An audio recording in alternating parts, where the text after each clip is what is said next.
النهاردة تجربة ناجحة ليا جدا بخصوص الهارد جel والناس اللي حابة تعمل.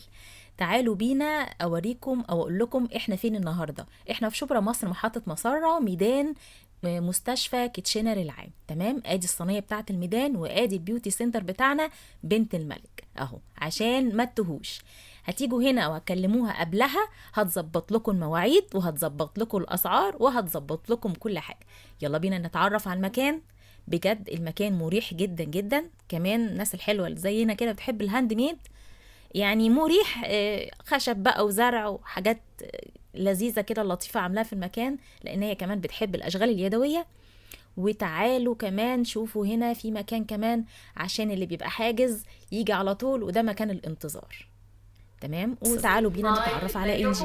هتنوروني دايما من تبع ميرا وهعمل لكم احلى عروض عشان خاطر عيون ميرا بس. وزي ما انتوا شايفين بنوتة عسولة انجي، بجد عسل جدا جدا. يا جماعة ده مش اعلان بجد ومش شكرانية على الفاضي، انا جربت شغلها ودي حد انا دخلت لقيته بتشتغل فيها. شغلها نظيف جدا جدا، بصوا مفيش تعوير مفيش جروح، رائع. وهنا ابتدي ضوافري هنا اهو، ابتدينا المراحل كلها.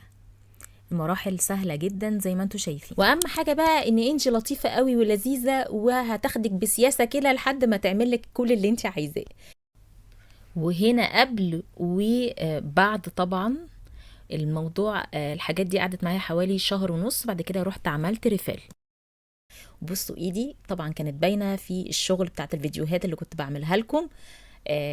شكلها كان منور الفترة اللي قعدت اشتغل فيها كذا مرة، وكانت بتعملي ريفيل وكده. بس توقفت شوية لان كانت صحتي مش قادرة اروح اتابع ان انا اعمله يعني. بس اي حد حابب بقى تعالوا شوفوا المجموعة الحلوة قوي اللي هي عاملاها. لا وحدثت من شغلها كمان، لما تتصلوا بيها وتبعت لكم على الواتس او الماسنجر زي ما تحبوا، هتبعت لكم اشكال كتيرة قوي هي عاملاها. انا حبيت اشجعها لانها فعلا شاطرة.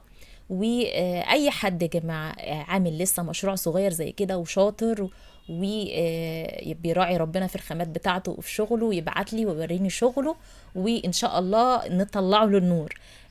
بجد يعني انا اول مره اقدم تجربه زي كده ليكم مباشره، انا شخصيه حاجه بره المجال بتاعنا، بس حبيت اطلعها للنور. وكمان هي وغيرها واي حد عايز مساعدتي في الموضوع ده وشغله متقن يكلمني على الفيديو ده، واحنا نتواصل مع بعض على الماسنجر على الفيسبوك، وباذن الله خير. اي حد عايز يتواصل مع انجي رقم التواصل اهو، مكانها مش بعيد خالص في شبرا، ونسقوا معاها وهتعمل لكم كمان اي رسمة انتوا عايزينها. وكمان البيوتي سنتر في حاجة خدمات تانية كتير جدا جدا جدا.